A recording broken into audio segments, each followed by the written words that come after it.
कामचोर देवरानी। एक बार की बात है, सुषमा अपने पूरे परिवार के साथ खुशी खुशी मोहन नगर में रहती थी। उसकी 2 बहुएं थी, पल्लवी और शिवानी। एक दिन दोनों बहुएं रसोई में काम कर रही होती है कि तभी उनकी सास सुषमा उन्हें बुलाती है। अरे बहू, जरा इधर तो आना। शिवानी, जरा जाकर देखना सासू माँ क्या कह रही है। दीदी आप ही देख लो ना जाकर, आपको भी तो सुनाई दे रहा है।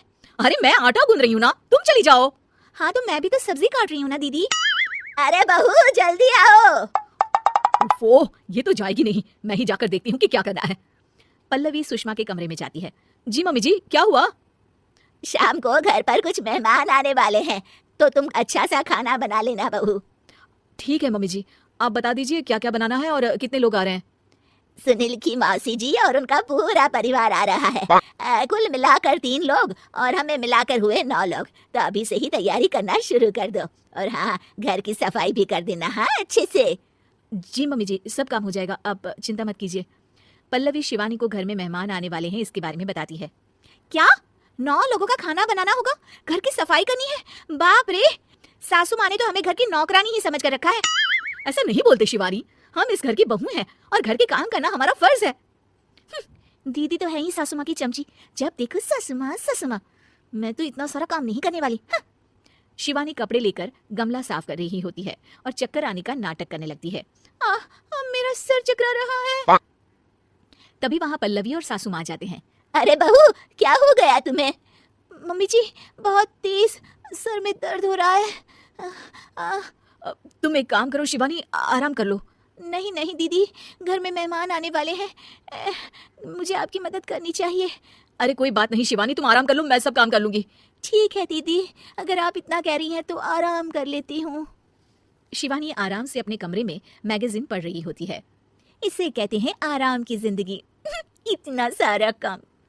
चलो सारा काम खत्म हो गया, शिवानी को देख आती हूँ। शिवानी अपने कमरे में ईयरफोन में गाने सुनते सुनते सो जाती है और उसके साइड में मैगजीन भी रखी होती है। पल्लवी वहां आ जाती है और वो सब देखती है। ओहो, तो मतलब सब काम चोरी का बहाना था। अभी बताती हूँ इसको, घर का सारा काम मुझे करना पड़ा और ये महारानी यहाँ मैगजीन पढ़ रही है, गाने सुन रही है। पल्लवी रसोई से एक प्लेट और चम्मच लेकर आती है और शिवानी को थाली बजाकर उठाने लगती है। शिवानी अचानक से उठती है। उठ गई महारानी, गाने भी सुन लिए, मैगजीन भी पढ़ ली। तुम तो बहुत बड़ी झूठी निकली शिवानी। तुमने सर दर्द का बहाना बनाया ताकि काम करने से बच सको। हाँ बनाया बहाना, तो क्या करती, इतने सारे काम करती। मुझे कोई शौक नहीं है चापलूसी का। क्या चापलूसी? तुम्हें लगता है कि मैं सारे काम चापलूसी के लिए कर रही हूँ? नहीं तो क्या। तभी वहाँ सासू माँ आ जाती हैं। अरे बहू, वो लोग बस आने ही वाले हैं, तुम तैयारियां कर लो। जी सासू माँ, तुझे तो मैं बाद में देखती हूँ।